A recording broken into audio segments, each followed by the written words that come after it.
कैसे आप सब आज में फिर आपके पास नए टॉपिक के साथ रेस्पिरेशन। ठीक है, रेस्पिरेशन क्या होता है कि आप ये देखिए, हम न्यूट्रिशन लेते हैं, ठीक है, बॉडी में न्यूट्रिशन की जरूरत होती है। तो जब न्यूट्रिशन जाता है तो वो किस काम आता है? वो release the energy within the cell for different work. ठीक है, तो ये सारी प्रोसेस सेल के अंदर होती है रेस्पिरेशन की। ये टू टाइप का होता है। पहले तो फ्लोटिंग। फ्लोटिंग में क्या होगा? कार्बोहाइड्रेट और फैट। सबसे पहले कार्बोहाइड्रेट होगा, नहीं है तो फैट होगा। ठीक है, उसका कन्वेंशन होगा कार्बन डाइऑक्साइड, वाटर, एनर्जी निकलेगी। ठीक है, ये फ्लोटिंग हो गया। नंबर सेकेंड है प्रोटोप्लाज्मिक। नंबर एक था floating.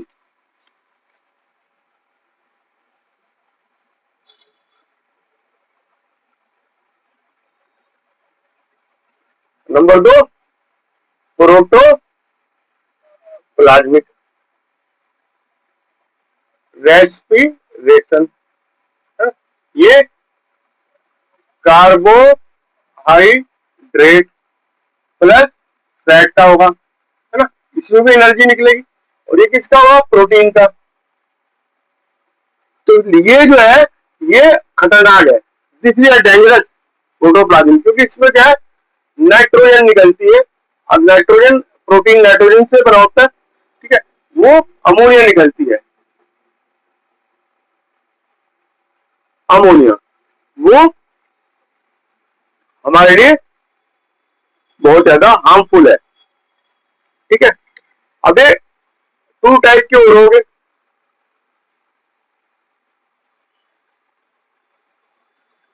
Aerobic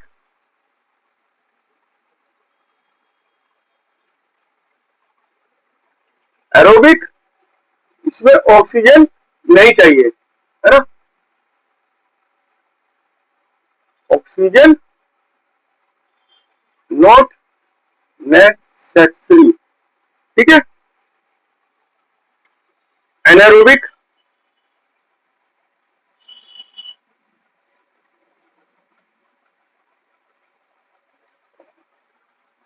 oxygen, aerobic oxygen necessary,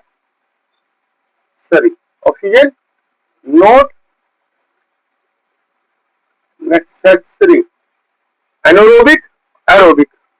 ठीक है, इसमें क्या होता है, 6 कार्बन होता है, C6H12O6, ये ग्लूकोज हो गया। ये आपके कितने? 6 कार्बन मोलिक्यूल, 6 कार्बन मोलिक्यूल होता है। तो इसमें क्या है, एरोबिक में क्या ऑक्सीजन चाहिए होती है, ठीक है, एनारोबिक में ऑक्सीजन नहीं चाहिए होती। तो इसमें प्रोडक्ट क्या बनता है? CO2 plus H2। इसमें क्या बनता है? Lactic acid. हमारी जो मसल्स में बनता है, ये मसल्स में चलती है एरोबिक, और एक यीस्ट के द्वारा होती है। इसमें बनता है एथेनॉल और प्लस एनर्जी, प्लस एनर्जी। ठीक है, एथेनॉल प्लस एनर्जी, है ना। ये है 2 कार्बन कंपाउंड, और ये है 3 कार्बन कंपाउंड लैक्टिक एसिड। ठीक है, 2 मोल इसके बनेंगे, इसके भी। ठीक है, हो गया। और एनारोबिक, इसमें कार्बन डाइऑक्साइड, इसमें तो ये बना, इसमें लैक्टिक एसिड, और ये बन गया, मैंने आपको बता।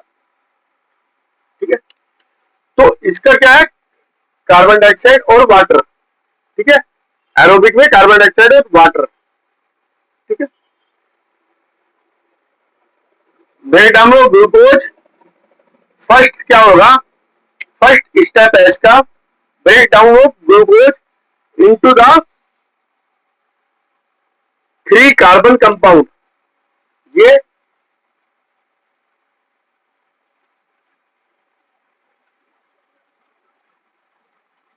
3 कार्बन कंपाउंड 2 मोल बन गया, है ना। इसमें कितनी ओ निकली, 8 ATP। और ये कहां पे होता है, ये प्रोसेस होता है साइटोप्लाज्म में, ठीक है। ये साइटोप्लाज्म में हो रहा है। और इसके बाद फिर क्या बनता है, इससे अब मैं आपको एनारोबिक बताऊंगा, इधर इधर एरोबिक बताऊंगा। एरोबिक, है ना, इससे बना ये acetyl co enzyme A, 2 carbon product है, 2 कार्बन प्रोडक्ट बन गया, ठीक है। और इससे फिर बना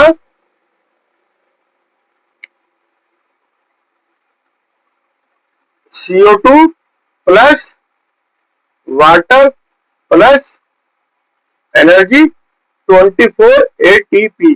और इसमें कितने बनेगी आपकी 6 ATP। तो टोटल कितनी होगी, 24 6 30 38। इसमें कितनी निकली 38 ATP। ATP होती है coins of energy, adenosine triphosphate, ADP adenosine diphosphate, ठीक है। क्वाइन होती है, मैं बताऊंगा अभी। इसमें क्या है कि ये साइटोप्लाज्म में हो रहा है, यहां तक पायरुवेट एसिड, इसमें क्या बना एसिटाइल कोएंजाइम ए, ठीक है।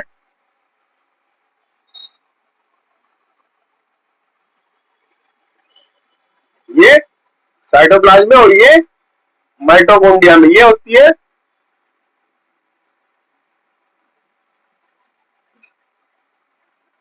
माइटोकॉन्ड्रिया। इसमें माइटोकॉन्ड्रिया में नहीं होती है, सारी की सारी ये भी साइटोप्लाज्म में होगी, है ना, साइटोप्लाज्म में होगी भी। ये माइटोकॉन्ड्रिया की एरोबिक में जरूरत पड़ती है, एरोबिक में माइटोकॉन्ड्रिया की जरूरत है, इसमें नहीं है। इसमें क्या बनेगा,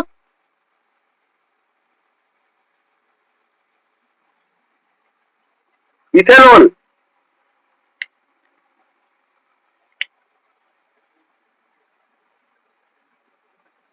ethanol plus CO2 plus energy 2 carbon, ये 2 कार्बन है, ठीक है।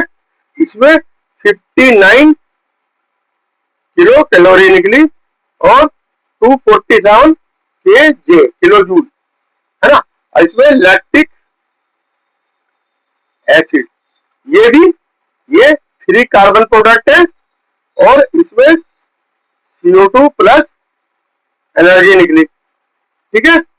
इसमें 36 K और 150 kJ, ठीक है। अभी देखिए इसमें एनर्जी, जो ग्लूकोज का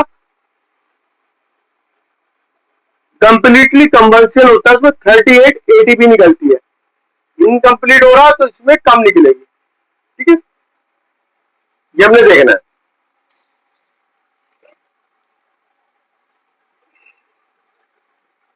ठीक है। एथिलीन प्रोडक्ट या एडिनोल बनेगा, इसमें क्या निकलेगी 2 ATP, ठीक है।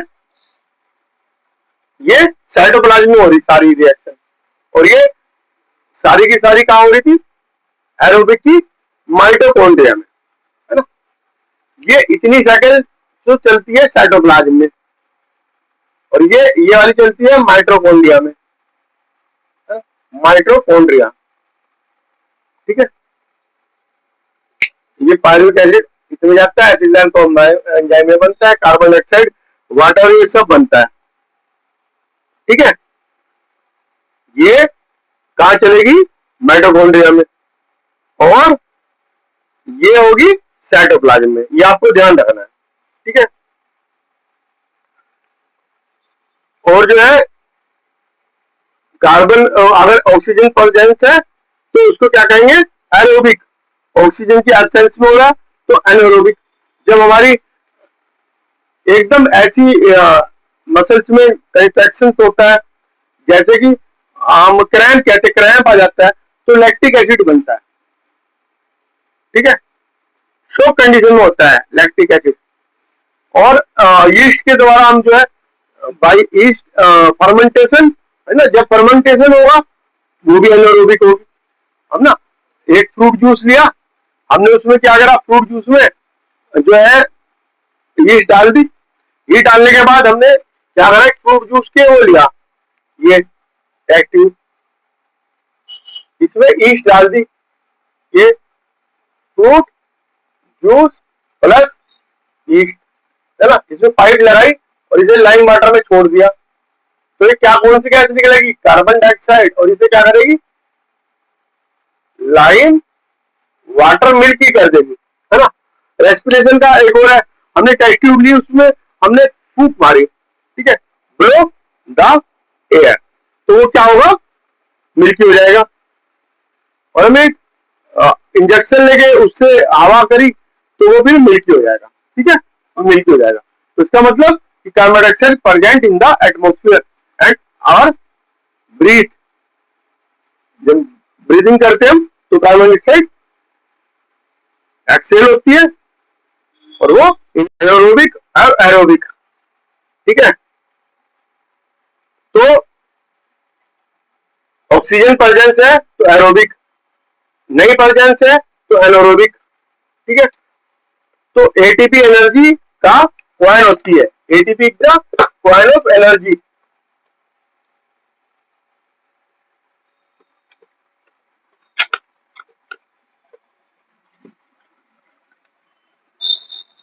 एटीपी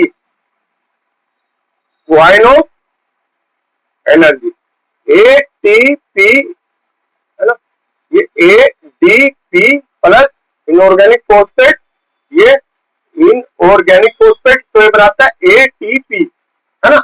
एडीपी प्रेजेंट होती है हमारे अंदर सेल के अंदर, तो ऑर्गेनिक फॉस्फेट मिलता है, एनर्जी लेता है ना, एनर्जी कंज्यूम होती है, एनर्जी एटीपी बनाता है।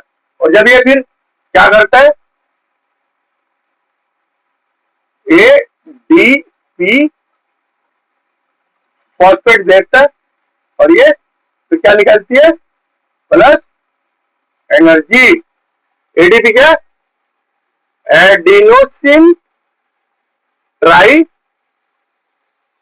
फॉस्फेट, और एडीपी है adenosine diphosphate, adenosine diphosphate, adenosine diphosphate, ठीक है।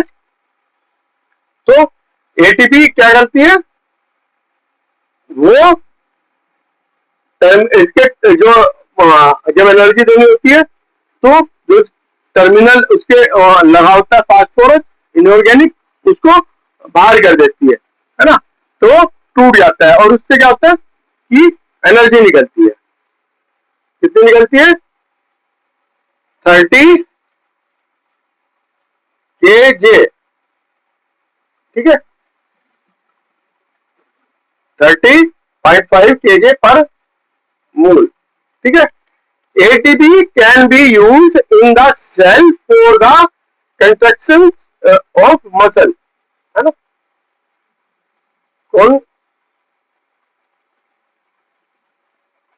कॉन्ट्रैक्शन ऑफ मसल में भी यूज होता है, ठीक है। प्रोटीन सिंथेसिस,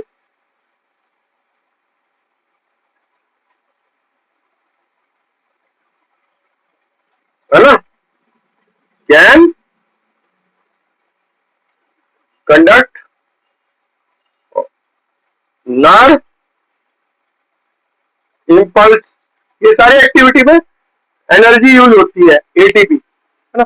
नर्व इंपल्स, यहां हमने इसे टच करा, इंपल्स गई, है ना, इंपल्स गई तो इंपल्स जो जाती है उसको एनर्जी की जरूरत होती है। मसल कंस्ट्रक्ट करा, ये मैंने हाथ बंद करा, इसमें भी एनर्जी की जरूरत है।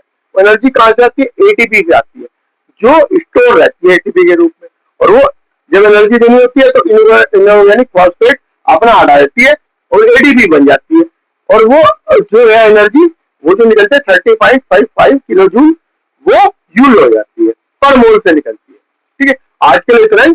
मेरे साथ बने रहिए और IKIC क्लासेस में आपका हमेशा स्वागत रहेगा। Okay bye.